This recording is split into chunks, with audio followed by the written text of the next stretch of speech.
Okay, kapag tingnan, who is considered the first philosopher? Sino naman yung father of philosophy? Bakit sa tinawag na father of philosophy? Golden Era. Kasi kilala sa tinatawag na? Pag sinabi Socratic method, ano yon? Ano naman yung oldest philosophy? Naturalism. Ano yung philosophy ni Plato? Idealism. Ito ba yung naniniwala sa mind? Ito ba yung naniniwala sa God? Si Plato may naging estudyante.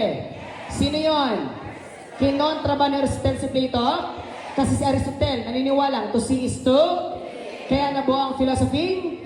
Realism. Para masabi mong real, totoo. Dapat ginagamitan ng senses. Ilang senses meron tayo? Ano naman yung philosophy na naniniwala sa mga essentials and mga basic? Essentialism. Ito ba yung reading, writing, arithmetic?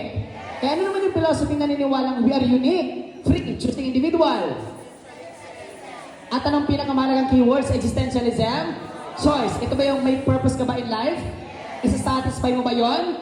E kapag tinanong naman sa board exam, ano naman naniniwala sa mga unchanging, everlasting? Perennialism. What is considered the world's most printed book? Bible. Question, epektibo ba ang Biblia noon? Epektibo ba rin ba ngayon? Epektibo ba rin ba sa mga susunod? Kung epektibo, permanente ba natin? Kapag tinanong naman, ano naman yung philosophy gustong-gusto niyang pagbabago? Progressivism. That is progressivism. Ito ba yung changes? Ito ba yung student-centered? Pag sinabi student-centered, sino mas maraming ginagawa? Students or teacher? Pero may teacher pa din. Anong role ni teacher? Facilitator. Nasaan si teacher? Nasa center, nasa side. Question, ito ba yung active participation? That the more senses, the more chances of? Ito ba yung lifelong learning? Na habang may buhay may? Question, kapag tinanong, si progressivism ba? May kapatid? Sino yung kapatid niya? Pragmatism. Magkapatid sila, pareho sila ng ama. Sino ang proponent nila pareho? Sabihin niyo sa akin kung pragmatism or progressivism. Kapag inalis, in-apply mo naging skills. Pragmatism, progressivism. Pero kapag inalis, in-apply mo naging skills. Yung skills, magamit ang sarili para mag-progress ka, mag-develop ka. Anong tawag doon? Progressivism. I-question, anong philosophy naman nag-talks about the behavior of the child? Ito ba yung naniniwalang produkto tayo ng environment? Pag sinabing environment, limitado lang ba sa kalikasan? Lahat ba na nakapalibot sa'yo? Environment ba yun?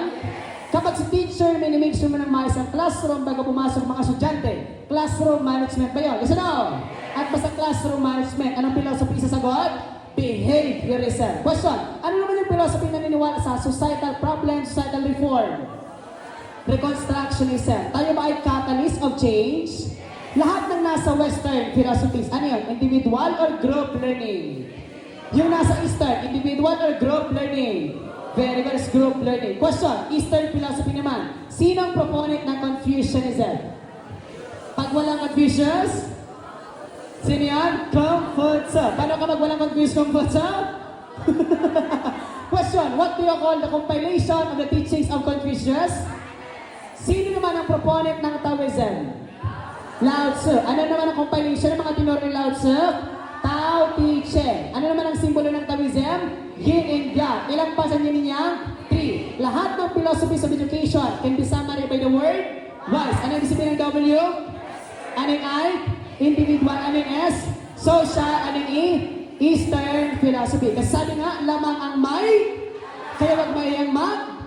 Kung gusto mo tumama sa board exam, huwag ka matakot magka 87,000 Jollibee. Sa Jollibee ang this your show, this your time. It's thank you very much, everyone. Yan, maraming salamat po sa pakikinig ng talk ni Sir Nisa about personal philosophy that is there.